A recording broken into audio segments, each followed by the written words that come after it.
अस्सलामुअलैकुम अज़ीज़ तलबा। आज हम जमात हश्तुम का एक सबक कोशांस ख़ानदान के बारे में एक क्विज़ का इनेकाद करते हैं। मैं हूं Samina Farzana, government girls high school Jagat Gulbarga जनूब, और आप इस वीडियो को सोशल साइंस वर्ल्ड नामी यूट्यूब चैनल पर देख रहे हैं। प्यारे बच्चों, इस क्विज़ में आपको पहले एक सवाल दिया जाएगा, फिर 4 ऑप्शन दिए जाएंगे। सही ऑप्शन आप अपनी कापियों में लिख लीजिए और हर सही जवाब के 10 नंबरात होंगे। जब क्विज़ ख़त्म होगा, आपने कितने निशानात हासिल किए मुझे कमेंट बॉक्स में लिखकर ज़रूर बतलाइएगा। और साथ ही साथ जब आप कमेंट बॉक्स में लिखें तो अपना नाम, अपने गांव, शहर का नाम ज़रूर लिखिएगा। उसके बाद आपने कितने निशानात हासिल किए हैं वो भी लिखिएगा। तो प्यारे बच्चों, अब हम जमात हश्तुम का कोशान ख़ानदान पर क्विज़ को शुरू करते हैं। इस क्विज़ का पहला सवाल है, कोशांस के दौर में बुद्धमत का कौन सा फ़िरक़ा वजूद में आया? प्यारे बच्चों, बुद्धमत में 2 फ़िरक़े पाए जाते हैं। एक फ़िरक़ा इस दौर में वजूद में आया था जब कोशांस हिंदुस्तान पर हुकूमत कर रहे थे। क्या वो फ़िरक़ा हिनायाना था, या बी ऑप्शन महायाना था, सी दिगंबर था, या श्वेतंबर था? आपको सही जवाब अपनी कापी में लिख लेना है। तो इसका सही जवाब होता है महायाना फ़िरक़ा कोशान दौर हुकूमत में बुद्धमत में वजूद में आया था। अगला सवाल देखते हैं, कोशान के दौर में एक ख़ास तर्ज के मुजस्समे भी परवान चढ़े थे। वो ख़ास तर्ज तामीर कौन सी थी? ए गंधार तर्ज तामीर, या बी द्राविड़ी संग तराशी, या फिर सी यूनानी संग तराशी, या डी फारसी तर्ज की संग तराशी? प्यारे बच्चों, हम देखते हैं कोशांस के दौर में एक ख़ास फ़न वजूद में आया था। उसी किस्म के मुजस्समे उस दौर में बनाए जाते थे, जिसमें हम बुद्धा को देखते हैं घुंघराले बाल और बड़े बड़े कान वाले मुजस्समे। तो इस संग तराशी को गंधार तर्ज तामीर कहा जाता है। तो सही जवाब क्या होता है? ए ऑप्शन गंधार तर्ज संग तराशी। अब लेते हैं अगला सवाल, कोशांस किस नस्ल से ताल्लुक़ रखते थे? ऑप्शन ए दिया गया है आर्याई नस्ल, बी ऑप्शन द्राविड़ी नस्ल, सी ऑप्शन अफ़गानी नस्ल, और डी ऑप्शन दिया गया है यूची नस्ल। प्यारे बच्चों, हम जानते हैं कोशांस एक क़बाइली लोग थे। ये हिंदू कुश की पहाड़ियों को पार करके हिंदुस्तान में आ बसे थे। तो इनकी नस्ल कौन सी होगी? तो इनकी नस्ल यूची नस्ल कहलाएगी। ये एक क़बाइली लोग थे। अगला सवाल लेते हैं, कोशान ख़ानदान का बानी कौन था? ए कनिष्का, बी कजल कदापीशस, सी अश्वघोषा, डी वासुमित्रा? कौन है बच्चों? आपने पढ़ लिया होगा कोशान ख़ानदान। तो यहाँ पर सही जवाब होता है कुजल कदापीशस कोशान ख़ानदान का बानी था। इसने इस ख़ानदान की बुनियाद रखी थी। अब लेते हैं अगला सवाल, कनिष्का ने एक नए अहद का आगाज़ किया था, इसको क्या कहा जाता है? ऑप्शन ए द्वापर युग, ऑप्शन बी कलयुग, ऑप्शन सी साका का ज़माना, या डी ऑप्शन पुराना ज़माना? एक कैलेंडर इसने शुरू किया था बच्चों, उसे कहा जाता है साका ज़माना या साका अहद, ये कनिष्का ने शुरू किया था। अगला सवाल देखिए, कनिष्का ने अपना सदर मुकाम किस शहर को बनवाया था?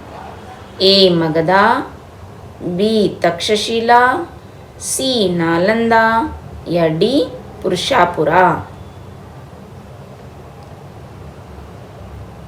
तो प्यारे बच्चों, इसका सही जवाब है पुरुषापुरा।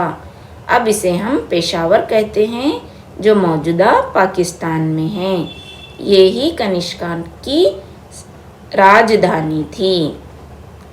अब देखिए अगला सवाल, कोशांस के दौर में पाए जाने वाले बुद्ध मत के माहिरीन कौन थे? नीचे चंद जो है आपको नाम दिए जाएंगे, उसमें आपको पहचानना होगा कि कोशांस के दौर में बुद्ध मत के माहिर, जो बहुत ही जो है आलिम हुआ करते थे बुद्ध मत के, बुद्ध मज़हब के, वो कौन है आपको पहचानना है। ए अश्वघोषा, बी वासुमित्रा, सी संगरकुशा, डी ये तमाम।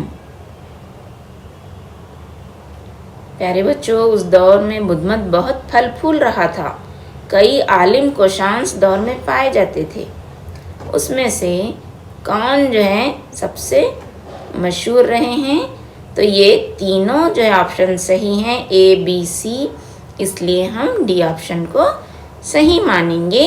ये तमाम यानी अश्वघोषा, वासुमित्रा, संगरकुशा, ये तमाम जो है बुद्ध मत के माहिरीन थे, जो कोशान दौर में पाए जाते थे। अगला सवाल देखते हैं, उस हुक्मरान का नाम बतलाइए जिसने चौथी बुद्ध मत की कॉन्फ्रेंस मुनक्किद करवाई।